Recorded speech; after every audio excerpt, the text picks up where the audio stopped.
दर्शकवृन्द नमस्कार। समाज र सन्दर्भ कार्यक्रममा स्वागत छ। म प्रमिला खतिवडा। समाज र सन्दर्भ कार्यक्रम आज हामी पशुपन्छीमा मुलुक आत्मनिर्भर भएकै हो त यस विषयवस्तुमा केन्द्रित भएर कुराकानी गर्नेछौँ। दर्शकवृन्द, नेपालमा प्रशस्त कृषि क्षेत्रमा प्रचुर सम्भावना रहेको छ। यति पछिल्लो समय विशेष गरेर पशुपन्छीमा आत्मनिर्भर भएको घोषणा समेत गरिएको छ। प्रचुर मात्रामा कृषिमा सम्भावना हुँदाहुँदै पनि उत्पादन वृद्धि गर्न, युवालाई आकर्षित गर्न भने अझै पनि सकिएको अवस्था छैन। मुलुक कृषिमा पशुपन्छीमा मात्रै आत्मनिर्भर भएको हो? यस विषयमा केन्द्रित भएर कुराकानी गर्नको लागि हामीसँग स्टुडियोमा हुनुहुन्छ कृषि अर्थविज्ञ डाक्टर देवेन्द्र गौचन। यहाँलाई स्वागत छ डाक्टर साहब कार्यक्रममा। धन्यवाद। हजुर, सरकारले भर्खरै मात्रामा पशुपन्छीमा मुलुक आत्मनिर्भर भएको घोषणा गरेको छ। हजुर, के हामी साँच्चीकै पशुपन्छीमा मुलुक आत्मनिर्भर भएकै हो त? कसरी हेर्न सकिन्छ? अब अहिले नेपाल सरकारले केही दिन अगाडि चाहिँ पशुपन्छीमा आत्मनिर्भर भनेर घोषणा गरेको हामीले सुनेकै छौँ, होइन? सुन्यौँ सबैले। वास्तवमा यो के हो भने यो एउटा परिभाषा न्यूनतम आवश्यकता र उत्पादनको, नेपालमा उत्पादन भएका पशुजन्य होइन वस्तुको उत्पादन र न्यूनतम पोषण सुरक्षालाई चाहिने प्रति व्यक्ति होइन प्रति वर्ष चाहिने होइन उपभोगको लागि चाहिने त्यो हिसाबले, त्यो परिभाषाको हिसाबले घोषणा गरिएको हो। र त्यसमा पनि खास गरेर अहिले चाहिँ कुखुराको अन्डा र मासुमा होइन मासुजन्य पदार्थ र अन्डामा चाहिँ आत्मनिर्भर त्यो हिसाबले जस्तो अन्तर्राष्ट्रिय खाद्य तथा कृषि अनुसन्धान कृषि FAO भन्छ, food and agriculture organisation of the United Nation, होइन? अन्तर्राष्ट्रिय युएनको त्यो संस्थाको परिभाषा अनुसार प्रति व्यक्ति जस्तो दुधमा 79 लिटर प्रति वर्ष चाहिने, मासु चाहिँ 14 किलो, अन्डा चाहिँ 48वटा चाहिने, त्यो न्यूनतम त्यसको प्रति व्यक्ति उपभोग गर्नुपर्ने भनेर त्यसको परिभाषा छ। पर व्यक्ति प्रति वर्ष। त्यो हिसाबले नेपालमा जस्तो अन्डा चाहिँ हामीले पुग्छ त्यो, होइन? प्रति व्यक्ति चाहिँ अहिले 61वटा चाहिँ प्रति व्यक्ति उत्पादन हुन्छ भन्ने छ, होइन? त्यसको साथै अब जस्तो मासुमा 14 किलो भनेको छ परिभाषाले, न्यूनतम हाम्रो चाहिँ 18 किलो उपलब्ध छ भन्ने छ, होइन? प्रति व्यक्ति प्रति वर्ष। र त्यसको साथै दुधमा चाहिँ अलिकति पुगेको छैन। जस्तै दुधमा चाहिँ अब 91 लिटर भनेको छ, त अहिले 79 लिटर उत्पादन हुन्छ। भनेपछि दुधमा चाहिँ आत्मनिर्भर हुने अवस्थामा पुगेको छ। आत्मनिर्भर उन्मुख भयो, होइन? केही प्रतिशत 10-15% अहिले पुगेको छैन। यो चाहिँ एउटा चाहिँ उत्पादन र न्यूनतम आवश्यकता, होइन? पोषण सुरक्षालाई चाहिँ न्यूनतम आवश्यकताको हिसाबले हो। तर चाहिँ यो सबै चिज उत्पादन भएको चिज सबैलाई उपलब्ध भन्ने हुनसक्छ भन्ने छैन। यसमा खास गरी के भने क्रस सेक्टिभको आधारमा कसैले वर्षमा 365वटा अन्डा खान सक्छ दिनको एउटा कम्तीमा, होइन? कतिले 2टा पनि खान्छ। अब कतिपय व्यक्तिको गरिबी अब अपुग हुनेले अब दिनमा, होइन, अरू महिनामा एकचोटि पनि पाउन गाह्रो हुन्छ, किनकि क्रस सेक्टी छैन, आम्दानी छैन। त्यसकारण यो डिस्ट्रिब्युसन इस्यु छ, वितरण प्रणालीले पनि असर गर्छ, होइन? यो राष्ट्रको ओभरअल राज्यको हिसाबले राष्ट्रिय रूपमा उत्पादन भएको छ र त्यो चाहिँ सबै किसिमले खेर नगइकन, वेस्टेज र लस नभइकन एभाइलेबल भयो भने त्यो चाहिँ आत्मनिर्भर हुने हो। तर यो चाहिँ अब डिस्ट्रिब्युसनका समस्या छन् र त्यो सबै चिज उत्पादन भएका चिज अब लस पनि हुने भएको हुनाले, पेरिसेबल कमोडिटी भएको हुनाले भण्डारण, होइन, ढुवानी प्रक्रियामा त्यो सबै उपलब्ध हुन्छ भन्ने पनि छैन। त्यसकारण त्यो भएकोलाई नै हामीले अझै पनि इम्पोर्ट गरिरहेछौँ। जस्तो अहिलेको रिसेन्ट 8 महिनाको डाटाले पनि हाम्रो धेरै झन्डै 1.5 अरबको त दुग्धजन्य पदार्थको इम्पोर्ट आयात भएको छ। त्यस्तै मासुजन्यको पनि केही आयात भएको छ, होइन? तर यो 1-2 वर्षमा यो मासुजन्यको खास गरेर लाइभ एनिमल, गोठको, होइन, र बफेलोको इम्पोर्ट चाहिँ अलिक कम छ, एकदम कम भएर 90% कम भएको भन्ने छ। यसलाई हामीले सकारात्मक रूपमा त हेर्छौँ होला? यसलाई सकारात्मक हो, तर यो चाहिँ सफिसियन्ट छैन।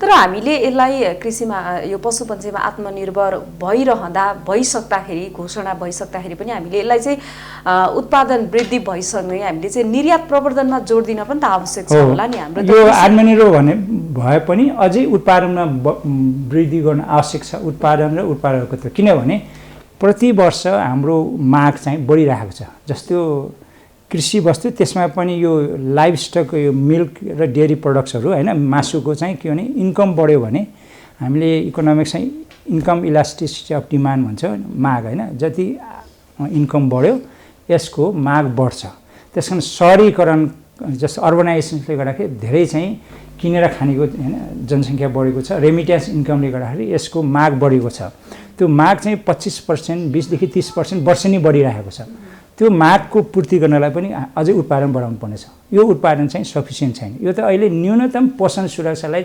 नहुने आवश्यकताको आधारमा र भएको उत्पादनलाई राष्ट्र लेभलमा उत्पादन भएको र त्यो डिस्ट्रिब्युसन इक्वली हुन्छ भन्ने हिसाबले हो तर डिस्ट्रिब्युसन त इक्वली हुँदैन किनभने महिलाहरूले घरमा पनि पुरुषले खान पाएन महिलाले हैन अथवा बच्चाले हैन खास गरेर पछि खाने चलन भएको हुनाले त्यो अपुग हुन्छ त्यसकारण यो उत्पादन अझै बढाउनु पर्नेछ यो सफिसिएन्ट छैन यसको मतलब चाहिँ उत्पादन चाहिँ कम गर्ने होइन उत्पादन बढाउनु आवश्यक छ अझै किनभने इम्पोर्ट भइरहेछ र अर्को चाहिँ हामीले एक्सपोर्ट पनि गर्नलाई त अब कृषिमा मोडर्नाइजेसन कमर्सियलाइजेसन गर्ने हैन र हामीले कृषिमा रूपान्तरण गर्ने भनेका छौँ हैन रूपान्तरण गरेर कृषिमा किनकि कृषि भनेको सम्भावनाको क्षेत्र भयो यसलाई कृषिको रूपान्तरणबाट मात्रै उद्योगको विकास हुन्छ अरू इकोनोमीको समग्र क्षेत्रलाई चलायमान बनाउँछ रोजगारी सृजना गर्छ हैन हाम्रो अहिलेको जुन सबभन्दा लिस्ट डेभलप कन्ट्रीबाट मिडल इन्कम कन्ट्रीमा हैन मध्य आय भएको कन्ट्रीमा 5 वर्षपछि 6 वर्षपछि हामी पुग्ने भन्ने घोषणा पनि भइसकेको छ त्यो पुग्नलाई पनि योजनामा पनि राखिएको छ त्यो पुर्याउनलाई पनि त कृषिको प्रोडक्सन प्रोडक्टिभिटी बढ्नु आवश्यक छ त्यसमा पनि अब डबल रूपमा हैन र यो सम्पूर्ण रूपमा आत्मनिर्भर हुनलाई अझै समय लाग्छ यो त हामीले अहिले नेपाल सरकारले 5 वर्षको हैन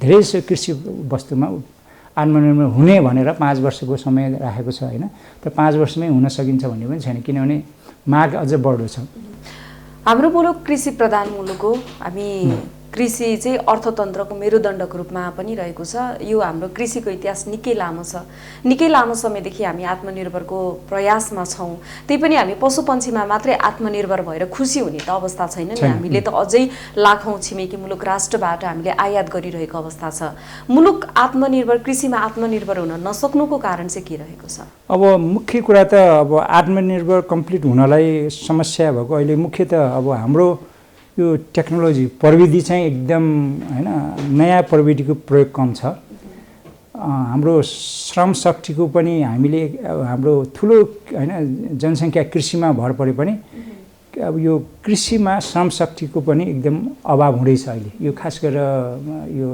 माइग्रेसन हैन युथ माइग्रेसन विदेश जाने कारणले र खर्चिलो छ कस्ट अफ प्रोडक्सन हाई छ हामीले हाम्रो उत्पादनको खर्च लागत चाहिँ निकै बढी छ जसले गर्दा हामीले एउटा कम्पिट गर्न उत्पादनमा कम्पिट गर्न गाह्रो छ विदेशी वस्तु भन्दा त्यसले पनि आयात बढ्दो छ जस्तो हामीले इन्डियाबाट आउने चाइनाबाट आउने कृषि वस्तुसँग हाम्रो उत्पादनले कम्पिट गर्न सक्दैन उनीहरुको लार्ज स्केल मास प्रोडक्सन हुने न्यू एकदम हाई टेक्नोलोजी युज गर्ने र उनीको सब्सिडाइज प्रोडक्सन छ जसले गर्दा चाहिँ मूल्य सस्तो पर्यो र लार्ज इकोनोमिक भोल्युममा प्रोडक्सन हुने र एक्सपोर्ट गर्ने भएको हुनाले हामीले त्यसले गर्दाखेरि नेपालमा भएका उत्पादित वस्तु पनि बिक्री नहुने समस्या हामीले सुनेकै हो हैन त्यसकारण अब यो कस्ट अफ प्रोडक्सन एकदम हाई छ हाम्रो एउटा त पुरै अब यो फ्युल चाहिँ बाहिरबाट आउने महँगो छ हैन र हाम्रो अहिले लेबर कस्ट पनि हाई भयो अहिले आएर किनभने वैदेशिक रोजगारीको कारणले गर्दाखेरि गाउँघरमा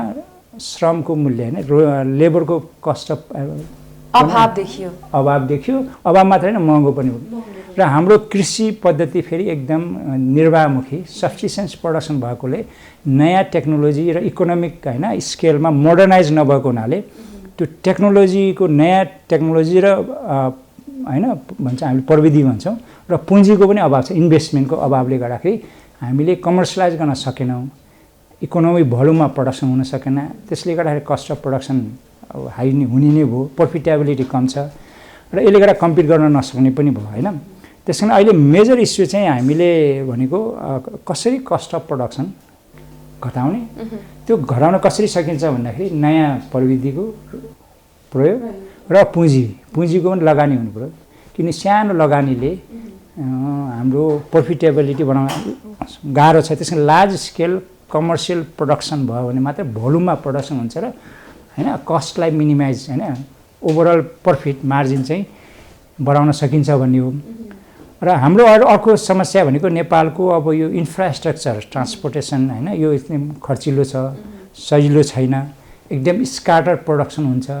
फार्म साइज चाहिँ ल्यान्ड होल्डिङ एकदम सानो टुक्रिएको छ हैन। यसले चाहिँ हाम्रो 77% हैन भन्दा बढी कृषकहरूको चाहिँ 1 हेक्टरभन्दा कम जमिन छ। अहिले भन्नाले 53%को भन्दा बढी कृषकहरूको जमिन चाहिँ आधा हेक्टरभन्दा कम छ। त्यो सानो जग्गामा थोरै स्केलमा प्रोडक्सन भएको चिज मार्केटिङ गर्न गाह्रो, किन बजारको व्यापारीलाई पनि पुग्न कलेक्सन गरेर बिक्री गर्नलाई एकदम ट्रान्ज्याक्सन कस्ट चाहिँ हाई छ हैन।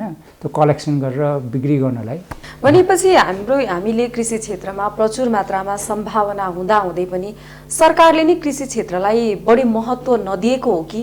यहाँको त विभिन्न समस्या देखिएका छ। अब कृषि चाहिँ हामीले को ठुलो सम्भावना क्षेत्र हामीले भनेका छौँ हैन।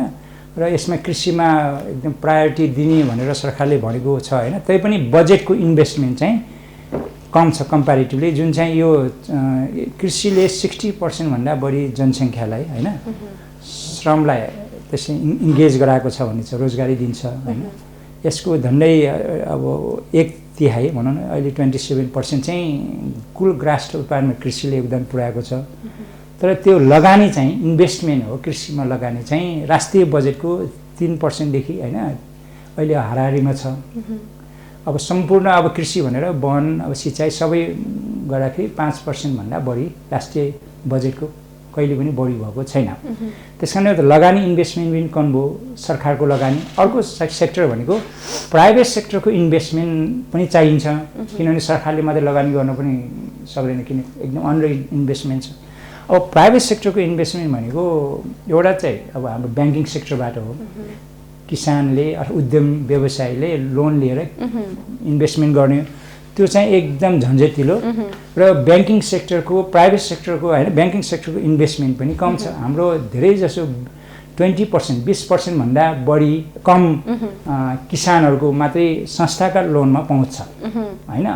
अब केही कुराहरू माइक्रो क्रेडिटले अरूले लोन पुऱ्याएको भए पनि त्यो महँगो छ, फेरि सजिलो छैन। अब यो संस्थागत लोन चाहिँ बहुसङ्ख्यक साना सीमान्त किसानहरूको पहुँचमा छैन। त्यसले गर्दा इन्भेस्टमेन्ट पनि प्राइभेट सेक्टरको इन्भेस्टमेन्ट कम भयो। अलिकति हामीले जुन यो ब्याङ्कहरूले ऋण दिँदाखेरि पनि हामीले यसो विचार गर्दाखेरि नेपालको वाणिज्य ब्याङ्क, विकास ब्याङ्कहरूले चाहिँ धनी व्यापारीहरूलाई कार खरिद गर्न या कुनै पनि कम्पनीमा लगानी गर्नको लागि चाहिँ 24 घण्टाभित्रमा लोन दिने व्यवस्था छ। तर त्यही किसानहरूलाई लोन दिँदाखेरि चाहिँ यो एकदमै कठिन हुने गरेको पनि किसानहरूले गुनासोहरू सुन्न पाएको हुन्छौँ। एकदम समस्या किसानको लागि, किनभने एउटा चाहिँ ब्याङ्किङ सेक्टरको यो छ नि, यहाँले सही कुरा भन्नु। अहिले यो हाम्रो कन्जम्सनको लागि भनौँ न यो अनप्रोडक्टिभ सेक्टर भन्छौँ हामीले हैन, जुन चाहिँ कारको गाडी किन्नलाई एकदम सस्तोमा सुलभ सजिलो किसिमले लोन पाइन्छ हैन।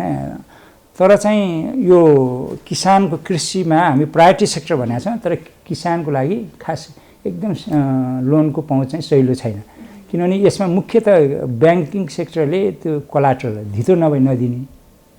अब धितो चाहिँ धेरै जसो साना सीमान्त किसानको जमिन हैन धितो राख्नुपर्ने भयो। यो पनि यो झन्झटिलो कागजी प्रोसेस पनि लामो र कतिपय किसानहरूलाई यो ब्याङ्किङ सेक्टरमा अब सानो लोन भएको हुनाले ब्याङ्किङ सेक्टरले पनि यसको ट्रान्ज्याक्सन कस्ट हैन खर्चिलो हुने भएको हुनाले सानो लोनमा उनीहरूले इन्ट्रेस्ट छैन र फाइदा पनि छैन। कृषि सेक्टरले जोखिम पनि भयो। अब ठुला व्यापारीलाई दिँदाखेरि रिस्क मिनिमाइज हुने भयो हैन, उहाँहरूको कोलाट्रल हुने भयो, उनीहरूको पहुँच पनि हुन्छ। अर्को कुरा साना किसानहरूको ब्याङ्किङ सेक्टरमा पहुँच के भने उहाँहरूको कन्ट्याक्ट पनि छैन, उहाँलाई प्रोसेस कसरी गर्ने त्यो जानकारी पनि छैन र धेरै जसो दुर्गम क्षेत्रमा ब्याङ्किङ सेक्टरको प्रेजेन्स पनि छैन। सहरी क्षेत्रमा छ हैन।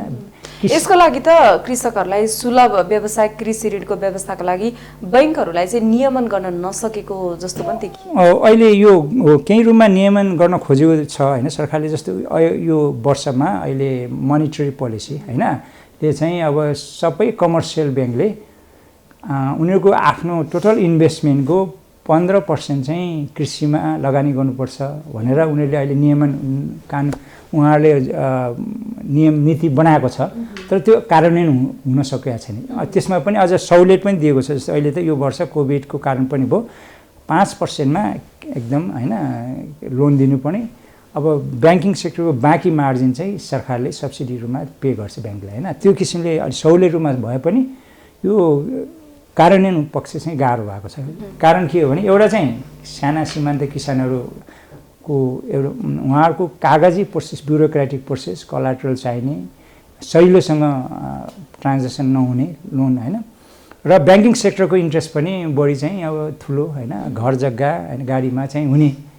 यो कारणले अझै कार्यान्वयन पक्ष कमी देखिन्छ र अलिकति यो वर्ष यो कोभिडले गर्दा अलिकति बढेको जस्तो छ। किनभने अरू सेक्टर चाहिँ धराशायी छन् होइन जस्तो टुरिज्म म्यानुफ्याक्चरिङ सेक्टर होइन। यसले गर्दा कृषिमा अलिकति ठुला व्यापारीहरूको पनि लगानी भएको यस्तो देखिन्छ।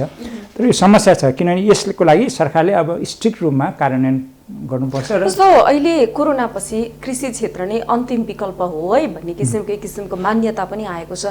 यो मान्यता हुँदाहुँदै पनि 15% बढाएर 50% बनाउँदा चाहिँ के हुन्छ त? सक्छन् कि सक्दैनन्? होइन अब होइन पहिलो कुरो त सम्पूर्ण वाणिज्य ब्याङ्कले आफ्नो टोटल इन्भेस्टमेन्टको जुन लगानी हो त्यो पनि अहिले पुर्याउन सकेका छैन होइन। त्यो आफूले जुन अहिले नेपाल सरकारले तोकेको 15% लगानी गर्नै पर्छ होइन अथवा 20% भनेर जुन भनेको छ। पहिला त यो हाम्रो 5-6 वर्ष अगाडि 10% भनेको थियो समस्या। त्यो पछि अहिले 15% होइन। यो सबै कार्यान्वयन हुने भए पनि धेरै ठुलो अलिकति होइन फड्को मार्न सक्छ होइन। अब यो कार्यान्वयन पक्षमा के छ भने प्राविधिक सहयोग पनि चाहिन्छ। किनभने यो अब ब्याङ्किङ सेक्टर लगानी गर्नलाई उनीहरूले प्रपोजल माग्छ। हाम्रो साना विपन्न किसानहरू दुर्गम भेगका अशिक्षित किसानले त्यो प्रस्तावना तयार पारेर होइन अब व्यावसायिक कृषि गर्नलाई त गाह्रो छ। उनीहरू त अझ साना लघुवित्त कम्पनीहरू मार्फत माइक्रो क्रेडिट मार्फत गरिरहेछन्। केही महँगो ब्याजमा 20-21% होइन। अब जस्तो योमा उहाँहरूले लघुवित्त मार्फत लोनको पहुँच केही रूपमा भएको छ। त्यो पनि सबै ठाउँमा पुगेको छैन। त्यो चाहिँ एकदम महँगो छ। यसले गर्दा फाइदा पनि छ किसानलाई चाहिँ असर पारेको छ। र अर्को चाहिँ यो इन्भेस्टमेन्ट चाहिन्छ कृषिमा। त्यो इन्भेस्टमेन्ट मेजर हो जस्तो पुँजीको कुरा हामी प्रविधि र पुँजी। अब पुँजीमा चाहिँ एउटा प्राइभेट सेक्टर मैले भने त्यो चाहिँ अब वैदेशिक लगानी पनि चाहिन सक्छ। जस्तो ठुल्ठुला अब होइन हाम्रो उद्योग क्षेत्र कृषिका उद्योग रोजगारी ठुलो रूपमा हामीले कृषिमा रोजगारी सृजना गर्नुपर्नेछ होइन। र यस्ता सेक्टर छन् नेपालको कम्पारेटिभ एडभान्टेज भएका होइन तुलनामा लाभ भएका एकदम एक्सपोर्ट ओरिएन्टेड बाली वस्तुहरू क्रपहरू होइन कमोडिटीमा त्यो लगानी गर्ने पनि इन्भाइरोमेन्ट पनि क्रिएट गर्नुपर्छ। र फन्डिङ आयो भने रोजगारी पनि सिर्जना गर्न सकिन्छ। त्यो सेक्टर त्यसमा पनि कम छ एकदम कम। जस्तो अहिलेको नेपालको अहिलेको डाटा हेर्दाखेरि जम्मा टोटल फरेन डाइरेक्ट इन्भेस्टमेन्टको जम्मा 2% मात्रै कृषिमा लगानी भएको छ। सो कृषिमा लगानीको कुरा गरिरहँदा पछिल्लो समय कृषिमा वैदेशिक लगानी ल्याउनु पर्छ भनेर कसैले भनिरहेका छन् भने कसैले यो लगानीले चाहिँ साना किसानहरू विस्थापित हुन्छन् भनेर विरोध गरिरहेको अवस्था पनि छ। के नेपालमै आफ्नै मुलुकमा उत्पादन वृद्धि गर्न कृषिमा लगानी गर्न नसक्ने अवस्था हो र? होइन यो नेपालले आफैले पनि सक्छ। त्यो प्रायोरिटी इन्भेस्टमेन्ट एरिया छुट्याउनु पर्यो। तर त्यो यदि हामीले ट्रान्सफर्मेसनको कुरा गर्छौँ रूपान्तरण कृषिमा एकदम फड्को मार्ने कुरा गरेका छौँ होइन। मध्यम आय भएको देशमा पुग्ने हाम्रो यो विक्रम सम्वत 2000सम्ममा विक्रम 2000सम्ममा हामीले त गरिबी निवारण 0मा होइन अहिलेको 18%बाट 0मा झार्ने भनेका छौँ। अबको 20-25 वर्षभित्रमा होइन। अब उद्योग धन्दा एकदम विकास गर्ने भनेको छ। त्यो किनभने त्यो विकास गर्नलाई के भने उद्योगको विकास कृषि उद्योगको कृषिजन्य उद्योगको विकास हुनु पर्यो होइन। त्यो गर्नलाई त इन्भेस्टमेन्ट चाहियो। ठुलो हाम्रो 50औं लाख विदेशमा भएका उहाँहरूलाई पनि अब रिटेन गर्ने उहाँहरूलाई पनि एट्र्याक्सन गर्नलाई रोजगारी पनि सृजना गर्नुपर्ने छ। यो सेक्टर भनेको सम्भावना सेक्टर कृषिमा छ। अब यसमा चाहिँ वैदेशिक लगानीको कुराहरू अब हामीले दुई किसिमले हेर्नुपर्छ। वैदेशिक लगानी भनेर हुबहु रूपमा पनि होइन, नेपालको आधारभूत होइन उत्पादन क्षेत्र, जमिनसँग जोडिएको क्षेत्रहरू प्रारम्भिक प्राथमिक उत्पादनमा हामीले त्यसलाई असर पार्न सक्छ। जस्तो होइन अहिले पोल्ट्रीकै हामी आत्मनिर्भर छौँ भनेको छौँ होइन, खाद्य सुरक्षाको कुरामा। तर हाम्रा यस्ता सेक्टरहरू छन्, कमर्सियल वस्तुहरू बालीहरू छन् होइन, जस्तो एक्सपोर्ट ओरिएन्टेड क्रपहरू छन्, जडीबुटी छ। हाम्रो 90% भन्दा बढी जडीबुटी अनप्रोसेस फर्ममा बिक्री गरेका छौँ। त्यो एकदम त्यसको भ्यालु चेन, भ्यालु एडिसनै छैन। धेरै ठुलो होइन हाम्रो बिचौलाबाट किसानहरू अथवा हाम्रो नेपालमा भएका होइन व्यापारीहरूले त्यो मुनाफा कमाउन सकेका छैनन् होइन। यो प्रशोधन गर्नुपर्ने ठुलो सम्भावना, प्रशोधन गरेर बिक्री गर्न सकिने त्यो सेक्टरमा त हामीले वैदेशिक लगानी चाहिन्छ। किनभने एउटा त हामीलाई चाहियो कि पुँजी मात्र होइन कि प्रविधि चाहियो, सबभन्दा ठुलो टेक्नोलोजी। क्वालिटी प्रड्युस नभइकन हामीले एक्सपोर्ट गर्न सक्दैनौँ, किन क्वालिटी स्ट्यान्डर्ड मेन्टेन हुनु। त्यो भनेको त्यसको लागि ठुलो लार्ज स्केल इन्भेस्टमेन्ट र हाई टेक्नोलोजी चाहियो होइन। अब हामी विषादी रहित एकदम स्वस्थ स्ट्यान्डर्ड होइन मेन्टेन भएको चाहियो। इभन अर्ग्यानिक हाम्रो ठुलो उत्पादन गर्न सक्ने सम्भावना छ भनेको छौँ होइन, हिमाली लेकाली भेगमा होइन। त्यो अर्ग्यानिक प्रोडक्सनलाई एक्सपोर्ट गर्ने हो भने त क्वालिटी हुनु पऱ्यो होइन। चियामादेखि लिएर कफीमा क्वालिटी स्ट्यान्डर्ड मिट हुनु पऱ्यो इन्टरनेसनल। अनि त्यो मिट गर्नलाई त लगानी चाहियो। त्यो चाहिँ भनेको वैदेशिक लगानी हुबहुमा होइन, त्यसमा सर्टेन सर्ट सहितको हामीले के भन्छौँ भने यसलाई मैले रेस्पोन्सिबल फरेन डाइरेक्ट इन्भेस्टमेन्ट चाहिन्छ भन्नाले नीति र शर्तहरू पनि होलान्। किनभने यहाँ पनि कृषि विज्ञको रूपमा पनि उपस्थित आफै पनि हुनुहुन्छ वैदेशिक लगानीको विषयमा होइन। अहिले फेरि साना किसानहरू विस्थापित हुने कुरा हो भन्दै कति किसानहरू विरोधमा पनि उत्रिरहनु भएको छ। जस्तो हामीले कृषिमा वैदेशिक लगानी भित्रायौँ भने यसका शर्तहरू चाहिँ के रहेका छन्? यसले विषादीको प्रयोग बढी होला या के कस्ता होला? अब शर्तको कुरा के छ भने धेरै देशहरूमा वैदेशिक लगानी धेरै देशहरूमा गरेका छन् होइन।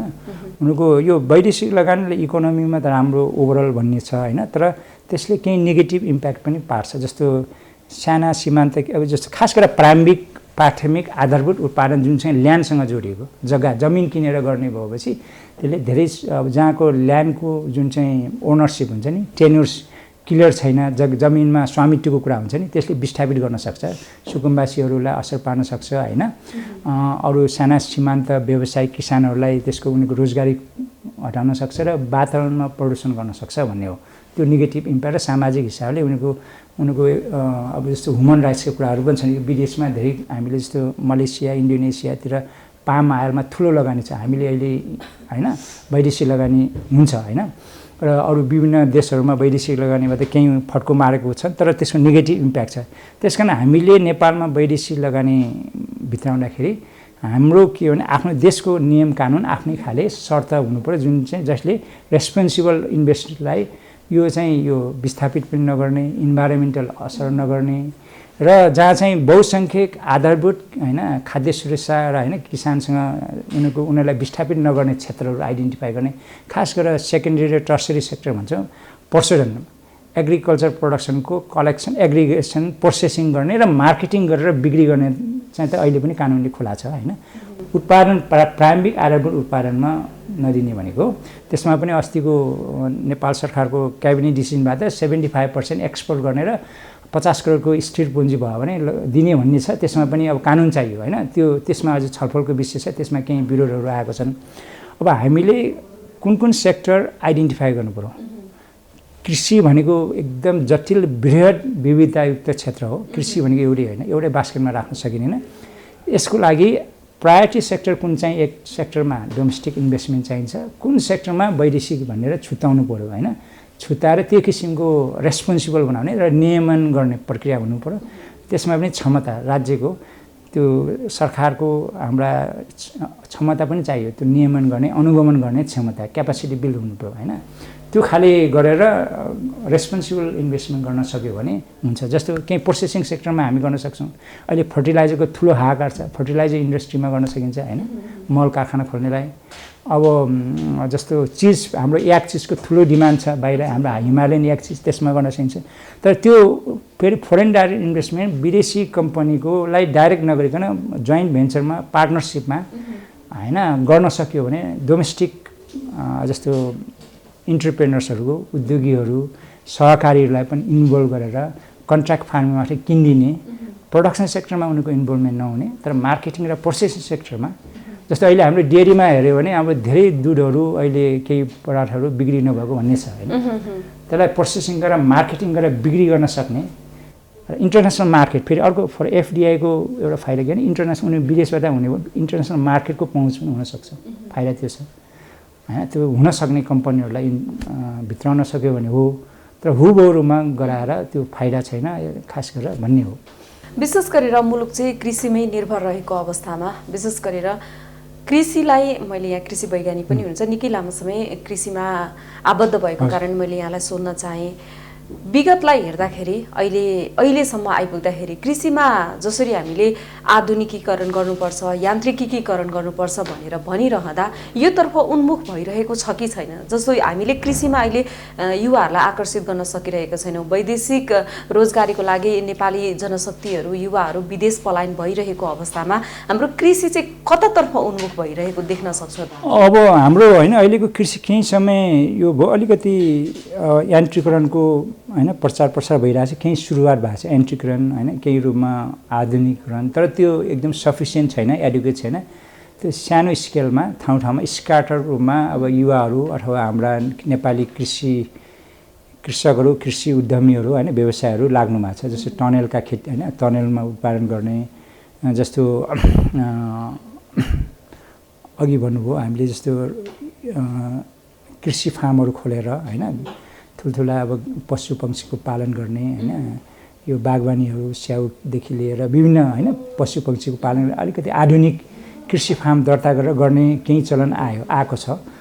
जस्तो यसमा केही प्रविधिहरूको कुराहरू पनि होइन सुरु भएको छ, तर त्यो चाहिँ सफिसियन्ट छैन, यसले चाहिँ फड्को मार्न सकिँदैन। यो त यो ग्रेजुअल प्रोसेस हो होइन, यसलाई म्यासिभ रूपमा अहिले रूपान्तरण गर्नलाई हामीले के भनेको छ भने कृषिमा रूपान्तरणको लागि त एकदम फास्ट म्यासिभ रूपमा हुनुपऱ्यो। त्यो नभइकन रोजगारी सिर्जना हुन सक्दैन, हाम्रो लाखौँ युवाहरूलाई रोजगारी दिन सक्ने, त्यसमा पनि अब अहिले धेरै बेरोजगार युवाहरूलाई होइन रोजगारीमा गर्नलाई त लार्ज स्केल इन्भेस्टमेन्ट चाहियो होइन। त्यो लार्ज स्केल इन्भेस्टमेन्ट र प्रविधिको पनि प्रयोग हुने र त्यो खाले नीतिगत होइन संरक्षण र संस्थाको संरक्षण र क्षमता अभिवृद्धि गर्न आवश्यक छ। त्यसमा कृषकको क्षमता पनि चाहियो र यो गर्नलाई अब हामीले अब नेपाल सरकारले ठुलो रूपमा जानुपर्छ होइन। अहिलेको इन्भेस्टमेन्टले अहिलेको कार्यक्रमले भ्याइँदैन रोजगारी सिर्जना गर्ने र फड्को मार्नलाई होइन।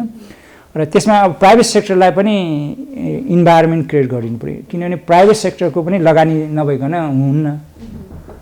त्यो प्राइभेट सेक्टरको लगानी गर्ने इन्भाइरोमेन्ट र ब्याङ्किङ सेक्टर र अरू सेक्टर आफ्नै पुँजी होइन, नेपालका ठुल्ठुला उद्यमी सेक्टरहरू छन् होइन, उहाँहरूको अहिले सेयर मार्केटमा ठुलो लगानी भएको छ होइन। भनेपछि हामीले कृषि क्षेत्रमा जसरी लगानी गर्छौँ नि, यो चाहिँ ग्रामीण स्तरको जीवनस्तर मात्र नउकासिएर समग्र उत्पादनमा चाहिँ वृद्धि गर्नुपर्छ। समग्र उत्पादनमा वृद्धि गर्ने र त्यो चाहिँ अब हाम्रो रूपान्तरण भनेको इन्क्लुसिभ ट्रान्सफर्मेसन भनेको अब हुनुपर्यो भन्नाले त्यो यो अहिले विकास कृषिको विकास जुन छ नि आधुनिकीकरण गर्दा ठुला बडाले मात्र पहुँच पाउने, ठुला बडाले मात्र फाइदा लिने, ठुला व्यापारी ठुलो उद्यमशीलताले मात्र फाइदा लिने, साना सीमान्त दुर्गम भेगका किसानहरूकोमा यो रूपान्तरण प्रोसेसमा उहाँहरूको सहभागिता बिना यो होलिस्टिक रूपमा कृषिमा रूपान्तरण गर्न गाह्रो हुन्छ र त्यो हामीले खोजेको पनि होइन, किन गरिबी निवारण गर्नुपर्यो। ठुलो सेक्टरमा बहुसङ्ख्य लाखौँ कृषकहरूको जुन यहाँ इन्भल्भमेन्ट छ, इन्गेजमेन्ट छ कृषिमा, उहाँहरू चाहिँ कृषि पेसामा उहाँहरूको ठुलो इन्भेस्टमेन्ट र होइन उहाँहरूको त्यो आधुनिकीकरण र यान्त्रिकरण प्रोसेसमा इन्गेज हुनुपर्यो। त्यो भयो भने मात्रै ट्रान्सफर्मेसन हुने भयो। त्यो केही सेक्टरमा सानो सेक्टरमा भएर त्यो केही व्यक्ति फाइदा संस्थाले मात्रै पाउने भयो होइन, अथवा सेक्टरले मात्रै हुने भयो। अहिले पोल्ट्री सेक्टरले केही गरेको छ, अब डेरी सेक्टरमा हुँदैछ भनौँ न, अरू सेक्टरमा पनि आउनु पऱ्यो। ठुलो स्केलमा भयो भने हामीले उत्पादन बढाउन सकिने र आत्मनिर्भर पनि हुन सकिन्छ र हामीले कम्प्लिट रूपमा आत्मनिर्भर हुनुपर्छ पनि होइन, तर के भने धेरै होइन वस्तुहरूमा आत्मनिर्भर हुने हो होइन। केही सबै चिज चाहिँ हामीले आत्मनिर्भर हुनलाई गाह्रो छ होइन, यो हिसाबले हो। तर अब अर्को कुरा अघि हामीले कुरा के हो भने हामी धेरै जस्तो इम्पोर्ट गर्छौँ, जस्तो चामल, मिठो मसिनो, अब पोल्ट्रीकै लाइभस्टकै हाम्रो यो दानामा ठुलो इम्पोर्ट हुन्छ होइन। त्यो इम्पोर्टलाई सब्स्टिट्युसन गर्ने खाले उद्योग धन्दा अथवा उत्पादनमा पनि लाग्नु पऱ्यो, त्यो प्रायोरिटाइजेसन गर्नु पऱ्यो। हाम्रो अहिलेसँग के छ भने सेक्टर वाइज प्रोडक्सन छ, जस्तो भन्नाले लाइभस्टकले अब लाइभस्टक सेक्टरको उत्पादन चाहिँ खालि मासु र दुधमा मात्रै भयो, तर उनीहरूलाई चाहिने र मेटेरियलको उत्पादनमा उहाँहरू लागेको देखिएन। अथवा कृषि क्षेत्रले त्यो र मेटेरियल पनि नेपालमै उत्पादन गर्न सकिने अवस्था त छ। मकैको ठुलो सम्भावना छ होइन, मकै र भटमास गरेर नै 30-35 अरबको आयत हुन्छ भन्ने छ। पशुपन्छीमा आत्मनिर्भर भइरहँदा त्योसँग रिलेटेड कुराहरू पनि यही उत्पादन गर्न सकिन्छ। कृषि इनपुट र फिडका कुराहरू उत्पादन गर्नुपर्ने भयो। त्यो आत्मनिर्भर भनेर खालि त्यो टोटल फाइनल प्रडक्टको मात्र होइन, चाहिने र मेटेरियलको पनि आत्मनिर्भर हुन सक्ने वातावरण सिर्जना गर्न सक्यो भने त्यो चाहिँ हामी कृषिमा रोजगारी पनि सिर्जना गर्न सकिन्छ। अब धेरै जस्तो हामीले अब केही चिजहरू निर्यात गर्छौँ, जस्तो अहिले सबभन्दा बढी अहिले निर्यात अहिले यो वर्ष चाहिँ यो भटमासको तेल पनि निर्यात बढेको देखिन्छ होइन। यो त हाम्रो यहाँ उत्पादन हुँदैन, बाहिरबाट आउने सानो प्रोसेसिङ गरेर पाम आयलको। यो के भने हाम्रो अहिलेको फोकस चाहिँ के हो भने उद्योगमा लङ टर्म इन्भेस्टमेन्ट, उद्योग धन्दा उद्यमशीलतामा भन्दा पनि क्षणिक व्यापारमा होइन बिक्री गर्ने योमा भयो प्रायोरिटी सेक्टर होइन। पोलिसीले पनि त्यसरी नै सपोर्ट गरेको जस्तो देखिन्छ। अब त्यो रोजगारी सिर्जना गर्नलाई त मूल्य श्रृङ्खलामा होइन, सम्पूर्ण मूल्य श्रृङ्खला कृषि वस्तुको सम्पूर्ण भ्यालु चेनमा त्यसको हुनु पऱ्यो, इन्गेजमेन्ट लगानी र रोजगारी सिर्जना गर्न सक्ने हुनु पऱ्यो। नेपालमा बेरोजगार बढ्दै जाँदा नेपालमा उद्योग धन्दा कल कारखानाहरू रुङ्न बन्दै गएको अवस्था पनि रहेछ। विशेष गरेर हामीले कृषि उपजका हाम्रा उद्योगहरू पनि जुन पहिला थिए ती त सबै बन्द नै भए, अहिले नयाँ खोले क्रममा त कुनै पनि छैनन्। जस्तो विराटनगर जुट मिल, चिनी मिलहरू, बाँसबारी छाला उद्योगहरू त यी त कृषिसँग आबद्ध भएका हुन् नि त। यिनीहरूलाई नै सम्हाल्न नसकेको अवस्थामा हाम्रो कृषि प्रणालीमा उत्पादन गरेर चाहिँ के गर्न सकिने रहेछ त? अब होइन, कतिपय पहिलाका उद्योगहरू अब हटाइए, किनभने होइन तिनीहरूलाई बिक्री गरियो भन्ने छ, चिनीदेखि लिएर जुटहरू होइन। अब त्यो समस्या के हो भने अब यो हाम्रो कम्पेरिटिभ एडभान्टेजको कुरा पनि भयो होइन। अब जस्तो बाहिरबाट आउने सस्तो हुने भयो, यहाँको उत्पादनले कम्पिट गर्न नसकेर पनि डिस्प्लेसमेन्ट भएका छन् कतिपय होइन।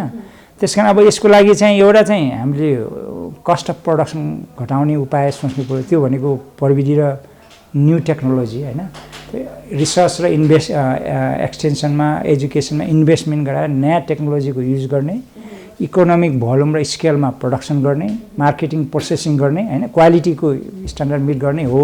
र त्यो अरू नीतिगत कुराहरू पनि छ। जस्तो हाम्रो अहिलेको कृषिमा धेरै जस्तो इन्डियाको पोलिसीले असर गर्छ। इन्डियामा सब्सिडाइज लार्ज स्केल प्रोडक्सनमा सब्सिडी दिने र लार्ज स्केल उनीहरूको मास स्केलको प्रोडक्सन चाहिँ आउने, इम्पोर्ट गर्ने भयो होइन, सस्तो।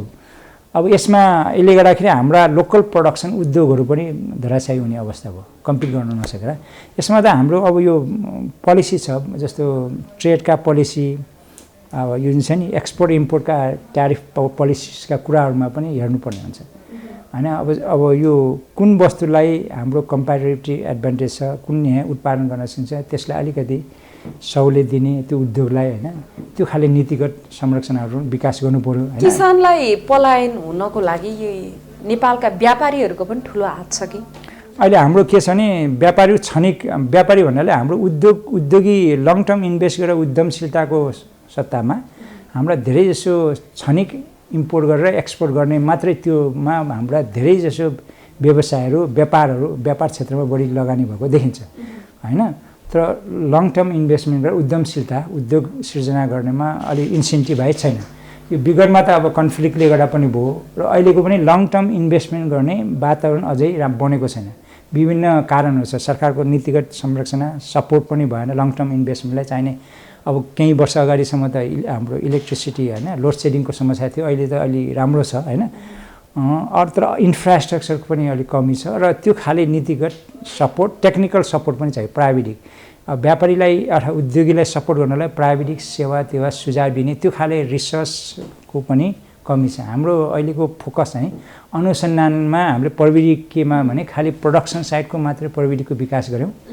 यो मार्केटिङ र प्रोसेसिङ गर्ने क्वालिटी स्ट्यान्डर्ड मिट गर्ने खाले रिसर्च र त्यो खाले प्रविधिको विकास हुन सकेको छैन। भनेपछि गहिरो अनुसन्धान बिना गरिएका रणनीतिहरू चाहिँ असफल भएको भन्न एउटा चाहिँ अनुसन्धानमा पनि त्यो एरियामा पनि गर्नु पर्यो होइन। जस्तो मार्केटिङ कसरी स्टोरेज गर्दाखेरि प्रोसेसिङ गरेर प्याकेजिङ गर्दाखेरि बढी त्यो कम समयमा होइन हामीले कम लस हुन्छ वेस्टेज हुन्छ बढी राख्न सकिन्छ र बिक्री कुन हिसाबले गर्दा बिक्री हुन्छ त्यो खाने मार्केटिङ स्ट्राटेजीका रिसर्चहरू पनि हुनु पर्यो।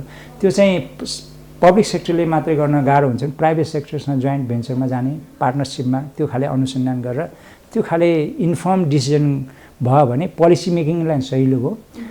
कुन सेक्टरमा हामीले राम्रो होइन पोलिसी बनाएर एक्सपोर्ट इम्पोर्टका होइन कहाँ ट्याक्स कम गर्ने कहाँ ट्यारिफ कम गर्ने भ्याट कहाँ कम गर्दाखेरि कहाँ चाहिँ लङ टर्म रिल्याक्स गर्ने होइन इन्भेस्टमेन्ट त्यो खाले पनि इन्फर्मेसन कमी छ र त्यो एरियामा टेक्निकल प्राविधिक सुझाव पनि कम भयो। लगानी गर्न लार्ज स्केल अब हाम्रो युवाहरूलाई अलिकति ठुलो स्केलमा लगानी गर्नलाई त प्राविधिक सेवा दिने वान डोर सर्भिस पनि हामीले दिन सक्नु पर्यो। अहिले एकदम झन्झटिलो पनि छ, धेरै ठाउँमा धाउनु पर्ने होइन। प्राविधिक सेवा मात्र होइन त्यो उद्योग दर्ता गर्नेदेखि होइन त्यो सबै पुँजी लगानी गर्नलाई धेरै झन्झटिलो छ। यो कुराहरू बिजनेस इन्भाइरोमेन्ट भन्छ इज फर डुइङ बिजनेस त्यो चाहिँ पनि इम्प्रुभ हुनु पर्यो। जसरी विदेशमा पनि कृषि क्षेत्रलाई महत्त्वपूर्ण नै क्षेत्र मानेको छ होइन। उत्पादन वृद्धि गर्न तल्लीन देखिएको अवस्था छ।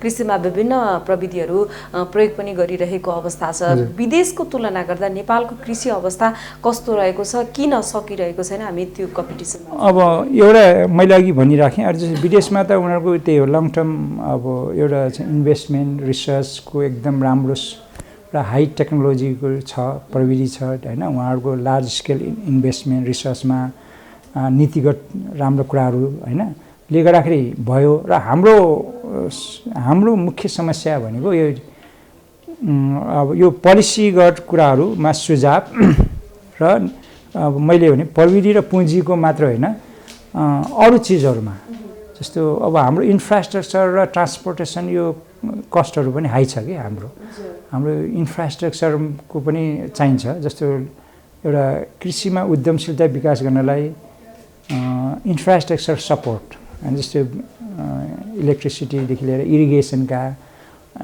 ट्रान्सपोर्टेसनका ह्यान्डलिङका बिजनेस लजिस्टिक सर्भिसहरू पनि त्यो विकास गर्नुपर्ने हुन्छ मैले भने होइन। र एउटा मुख्यतः टेक्नोलोजीको डेभलप गर्नुपऱ्यो प्रविधि होइन र त्यस साथै पुँजीको कुरा भयो। त्यो प्रविधि र पुँजीलाई उपयोग गरेर लगानी गर्ने क्यापासिटी बिल्डिङ हाम्रो कृषकको व्यवसायीहरूको क्षमता अभिवृद्धि पनि चाहिन्छ। उहाँहरूको क्यापासिटी पनि बिल्ड गर्नुपर्ने हुन्छ। त्यो क्यापासिटी पनि छैन किनभने हाम्रो बहुसङ्ख्यक किसानहरूको अशिक्षित र उहाँहरूको सूचनाको प्रभाव पनि कम छ। सूचना अनि कुन सेक्टरमा कसरी लगानी गर्दा कुन प्रविधिभित्र युज गर्दाखेरि राम्रो हुन्छ भन्ने खाले कृषि प्रसार सेवा पनि हाम्रो एकदम कमजोर छ होइन। हाम्रो अहिलेको धेरै जसो प्राविधिक सेवा एकदम कम छ। अहिले जे सेवा पाए पनि ठुला बडा होइन अथवा किसानहरूले पाउने सहर केन्द्रित ग्रामीण विपन्न होइन अब दुर्गम भेगका किसानहरूलाई यो इन्फर्मेसन सूचनाको प्रभाव पनि कम भएर पनि हाम्रो यो कृषिमा आकर्षण र लगानी गर्ने वातावरण र कृषिलाई एकदम नयाँ प्रविधि र आधुनिकीकरण गर्नलाई गाह्रो भएको भन्ने मलाई लाग्छ। अहिले जस्तो खेतीयोग्य जमिनलाई बाँझो राख्न नदिनको लागि चाहिँ सरकारले भूमि ब्याङ्कको योजना पनि अगाडि सारेको छ। यसलाई चाहिँ कसरी हेर्न सकिन्छ, यो प्रक्रियाले चाहिँ कसरी अगाडि बढाउँछ? अब अहिले नेपाल सरकारको गएको वर्षको बजेट भाषणमा भूमि ब्याङ्कको स्थापना गर्ने भनेर आएको छ। एउटा वास्तवमा एउटा समस्या के हो भने हाम्रो भूमि ब्याङ्क चाहिन्छ तर त्यसलाई पनि रेस्पोन्सिबल वेमा नियमन तरिकाले गर्नुपर्यो। भन्नको मतलब के हो भने अब भूमि ब्याङ्कले पनि ठुला बडा व्यापारी किसानहरूलाई ठुलालाई मात्र फाइदा हुने किसिमको त्यो किसिमको कानुनहरू भएर भएन। त्यसमा हामीले त्यो भूमि ब्याङ्कको निर्देशिका स्पष्ट रूपमा गाइडलाइन्सहरू डाइरेक्टिभ्सहरू खाका आउनु पर्यो, जसले गर्दाखेरि साना ल्यान्डलेस किसानहरू भूमिहीन किसानहरूको लाई जमिन उपलब्ध गराएर हैन त्यसको जमिनको आवश्यक मापन रेखाङ्कन गरेर उहाँहरूको भूमिहीन र साना सीमान्त किसानहरूको पहुँच बढाउने र युवाहरू जो चाहिँ बेरोजगार युवाहरूलाई पनि त्यो जग्गा भूमिमा पहुँच पुर्याउने त्यो किसिमले गर्न सकियो भने भूमि ब्याङ्कको उपयोगिता हुन्छ। अब भूमि ब्याङ्कलाई पनि हाफाजार रूपमा प्रयोग गर्दाखेरि फेरि ठुला वर्गको पहुँच भएर इन्भेस्टमेन्ट भएर अनि भूमि ब्याङ्कमा फेरि साना किसानहरू विस्थापित हुने सम्भावना पनि हुनसक्छ। त्यस कारण त्यो चाहिँ त्यस खाले निर्देशिका कानुनी रूपमा हैन रेगुलेसन्स र गाइडलाइन्सहरू खाका बन्नु पर्यो र त्यसलाई पनि सरकारकोले आवश्यक रूपमा अनुगमन नियमन गर्न सक्नु पर्यो हैन। र किनभने अहिले भूमि ब्याङ्क आवश्यक छ, किनभने हाम्रो बाँझो धेरै 1/3 जमिन त बाँझो नै छ भनेको छौँ, त्यो बाँझो जग्गाको प्रयोगमा ल्याउनु पर्यो हैन। र अर्को हाम्रो लाखौँ युवाहरू बेरोजगार छन्, हाम्रो बेरोजगार युवालाई पनि रोजगारी सिर्जना गर्नु छ, बाँझो जमिनको उपयोग गर्नु छ हैन। त्यो त आवश्यक छ, तर त्यसलाई कसरी कार्यान्वयन गर्न सकिन्छ त्यसमा चाहिँ राज्यले सोच्नुपर्छ। त्यस्तै खाले नियम कानुन बनाएर गर्न सक्यो भने राम्रो होला भन्ने मलाई लाग्छ। अहिले यो भूमि ब्याङ्कको कार्यान्वयनमा जान त सकेको छैन, यहाँले आवश्यकता छ भनेर भनिरहँदा यो सफल कतिको होला? यसमा यसो छ, अब हाम्रो धेरै यसमा अब साना किसान उसको त्यति हामीले अहिलेसम्म सर्वेक्षण त्यति भएको छैन हैन। तर अब हाम्रो केही व्यवसायहरू हाम्रो केही स्टेक होल्डरको के छ भने भूमि ब्याङ्कले पनि फेरि ठुला बडालाई फाइदा हुन्छ, साना भूमिहीन किसानलाई यसले चाहिँ नकारात्मक असर पार्छ भन्ने किसिमको पनि एक किसिमको भनाइ आएको छ हैन। त्यो अर्को सेक्टरमा नेपाल सरकारले चाहिँ भूमि ब्याङ्क ल्यायो भने त्यसको कार्यान्वयन गर्दाखेरि राम्रो हुन्छ भन्ने हो। र मेन अब मैले दुवै पक्षलाई लिएर म यहाँ भन्न केही कुरा आफ्नो विचार राख्न खोजेँ। यसमा मुख्यतः के हो भने भूमि ब्याङ्कको अहिलेको कन्टेक्स्टमा आवश्यकता छ, किनभने हाम्रो धेरै जमिन बाँझो छ, झन्डै 1/3 जमिन बाँझो छ र अर्कोतर्फ धेरै लाखौँ युवाहरू बेरोजगार छन् हैन। र भएको अहिले कृषिमा जुन चाहिँ 60% रोजगारी छ भन्छौँ नि, त्यो पनि अर्ध रोजगारी हो। त्यो भनेको सिजनमा मात्र रोजगारी हुन्छ, त्यसलाई हामीले डिस्ग्युज इम्प्लोइमेन्ट भन्छौँ। त्यो भनेको केही सिजनल मात्रै हो, खेती गर्ने समय मात्र रोजगारी छ, बाँकी समय त उहाँहरू पनि बेरोजगार हुनुहुन्छ हैन। पूर्णकालीन रोजगारी कृषिले अझै पनि दिन गाह्रो छ हैन। 60% भनेको छ त्यो पनि पूर्णकालीन होइन। त्यसकारण अब पूर्णकालीन रोजगारी सिर्जना गरेर हैन सिर्जना गर्ने र उत्पादन बढाउने, उत्पादकत्व बढाउने र कृषिमा केही रूपान्तरण ल्याउनलाई यदि भूमि ब्याङ्कलाई रेस्पोन्सिबल वेमा सरकारले आवश्यक कानुनहरू एकदम राम्रो स्टेक होल्डरसँग कन्सल्टेसन गरेर किसान भूमिहीनसँग कन्सल्टेसन गरेर सही रूपमा परिचालन गर्ने स्थानीय सरकारले हैन, खास गरी स्थानीय सरकारले र केन्द्र सरकार र प्रदेश सरकार सहयोगमा सञ्चालन गर्न सक्यो भने राम्रो छ। किनभने एउटा जग्गाको फ्यालो ल्यान्ड भन्छ, बाँझो जग्गाको उपयोग बढाउन सकिने भयो, उत्पादन वृद्धि गर्न सकिन्छ र रोजगारी सिर्जना गर्न सकिन्छ। र खास गरेर भूमिहीन हाम्रो अहिलेको गएको 10 वर्ष अगाडिको तथ्याङ्क हो, जुन चाहिँ हामीले नेसनल लिभिङ स्ट्यान्डर्ड सर्वे भन्छौँ, त्यसले के भन्छ भने 26% कृषकहरू भूमिहीन छन् भनेको छ हैन। किसानहरूमै पनि हामीले अहिले 38 लाख किसान हो, किसान घर परिवार छौँ हैन। त्यो मध्ये झन्डै त्यो धेरै किसानहरूको कि चाहिँ एकदम सीमान्त छन्, नियर ल्यान्डलेस, सानो जग्गा छ अथवा भूमिहीन छ। अब त्यसलाई रोजगारी सिर्जना गर्नलाई त उत्पादन गराएर उनको रोजगारी सिर्जना गर्दा चाहियो, तर त्यसको कार्यान्वयन पक्षमा अब आवश्यक नीति कानुनहरू खाकाहरू तयार पार्नु पर्यो, गाइडलाइन्सहरू बनेको छैन, बनाउनु पर्यो। त्यसमा खास गरी सीमान्त किसान भूमिहीन किसानहरूलाई त्यो जग्गा उपलब्ध गराएर रोजगारी सिर्जना गर्ने र त्यसमा क्रेडिट ब्याङ्कसँग लिङ्क हुनु पर्यो। फेरि जग्गा मात्र भएर भएन, साना सीमान्त भूमिहीन किसानहरूलाई त इन्भेस्टमेन्ट चाहियो, लगानी गर्नलाई त ब्याङ्किङ सेक्टरको क्रेडिटको सहुलियत दरमा लगानी पनि हुनु पर्यो हैन। र त्यसको उत्पादन चिजलाई पनि मार्केटिङ बजारीकरण गर्ने एउटा चाहिँ एस्युरेन्स मार्केट एस्युरेन्स पनि भयो भने त्यसमा इन्गेजमेन्ट हुनसक्छ होइन त्यसको लागि स्थानीय सरकारले एकदम राम्रो रोल खेल्न सक्छ। डाक्टर साहब, हामी कार्यक्रमको अन्तिम समयमा आइपुगेका छौँ। अहिले कोरोना महामारीले विशेष गरेर लगभग 1 वर्षदेखि हाम्रो अर्थतन्त्र प्रभावित भयो। अझै पनि कोरोनाको सङ्कट टरि नसकेको अवस्थामा जब कोरोनापछि विश्व अर्थव्यवस्थामा चाहिँ परिवर्तन आउँछ भन्ने सोचियो, नेपालका बाँझो खेतहरू जोतिन्छन् भन्ने एउटा आशा अपेक्षा थियो, तथापि पनि जो मानिसहरू, जो युवाहरू विदेशबाट नेपाल स्वदेश फर्किएका थिए, ती स्वदेश फर्किएपछि कोरोना अलिअलि साम्य हुँदैखेरि पनि फेरि विदेश पलायनतर्फ जान नै आकर्षित बने। यसको कारण चाहिँ के रहेको छ?